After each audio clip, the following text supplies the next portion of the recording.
Salut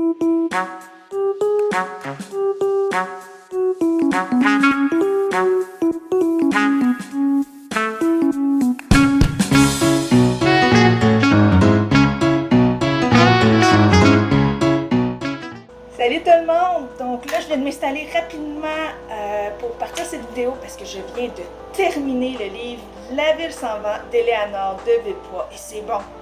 Oh, c'est bon! Juste pour vous dire, c'est le premier d'une duologie et je viens de commander la suite immédiatement, il y a juste quelques minutes, chez ma librairie préférée, ma librairie indépendante de ma région, qui est la librairie Rosemary à Buckingham. C'est des éditions Petit Homme. Et je vais juste vous lire le quatrième de couverture. À 19 ans, Lassie Anas termine sa formation de mage et s'attend de voir gravir un à un les échelons du pouvoir quand le mystérieux meurtre de son mentor le propulse au plus haut niveau d'Hyperborée.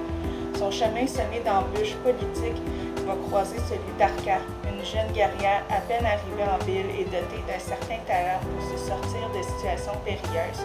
Ça tombe bien, elle a tendance à y déclencher. Lui recherche l'assassin de son maître. Elle, le père qu'elle n'a jamais connu. Lui a un avenir, elle a un passé. Pour déjouer des complots qui menacent la ville sans vent, ils vont devoir s'apprivoiser. Donc, comme la quatrième couverture dit, on suit Lassie Anas et Arca. C'est des personnages bien construits. Je trouve que Lassie Anas, par contre, est mieux construit qu'Arca. Oui, Arca a des défauts, mais je trouve qu'elle suit un peu trop les clichés de livres young adult, qui est féminin, qui est la fille qui est forte au début, qui est capable de vaincre quasiment sans embûche tous les défis. Mais en même temps, elle est tellement attachante qu'on en oublie un peu ce cliché-là.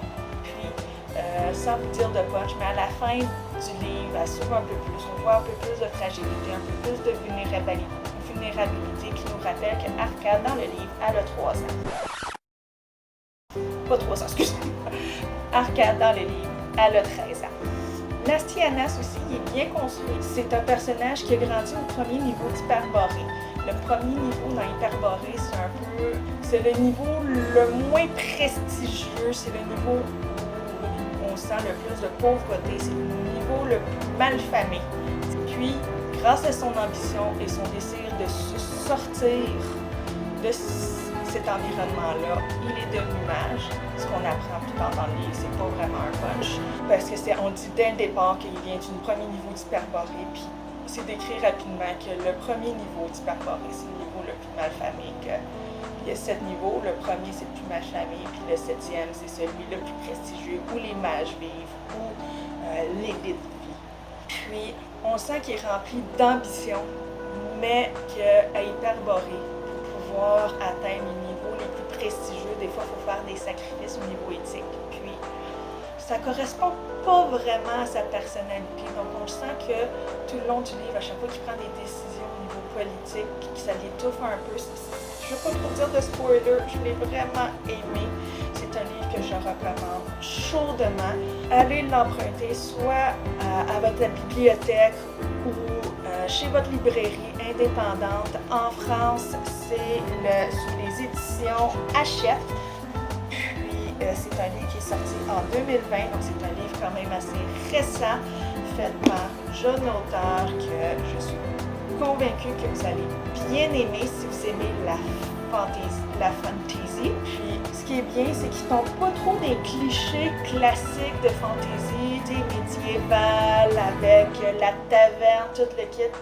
L'univers il est vraiment bien construit. On sent que Hyperborée, au niveau de la politique, au niveau du système de fonctionnement, c'est vraiment bien réfléchi. On sent qu'il y a beaucoup de travail de construction de monde dans le livre et de construction de personnages. Pyrrha aussi est un personnage intéressant. Malheureusement, le meilleur ami de Lassie Anas, Perroque, je ne veux pas dire l'ennemi, mais le compétiteur de Lassie Anas, je trouve que les deux sont un peu unidimensionnels. peut-être qui font réalisme, mais ne sont pas aussi bien construits que la Tianas. Pyrrha aussi, c'est un personnage qui est bien construit. Ce que je trouve intéressant du livre, c'est la relation entre Pyrrha et la Tianas, que je ne veux pas trop parler pour pas dire de spoiler, mais allez l'acheter, c'est vraiment bon. Facilement un bon 4 étoiles. Je vais en reparler un peu dans ma revue de mes 3 livres du mois de juillet/août, parce que je l'ai commencé au mois de juillet puis je l'ai terminé.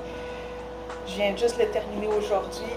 Donc, portez attention, les prochains jours, vous allez voir sortir la revue de ma critique, mon opinion de mes 3 livres du mois, qui est La Servante écarlate de Margaret Atwood, Michel Jean, Le vent en parle encore, et bien sûr, De la ville sans vent d'Éléanore de Villepoix. Donc, on se revoit bientôt. Passez une bonne journée. Ciao, ciao!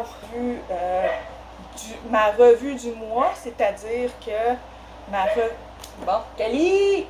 Je t'aime, Pitoune! Mais j'essaie de filmer! Elle veut des câlins. Tu vas avoir des câlins tantôt. Je vais aller la chercher.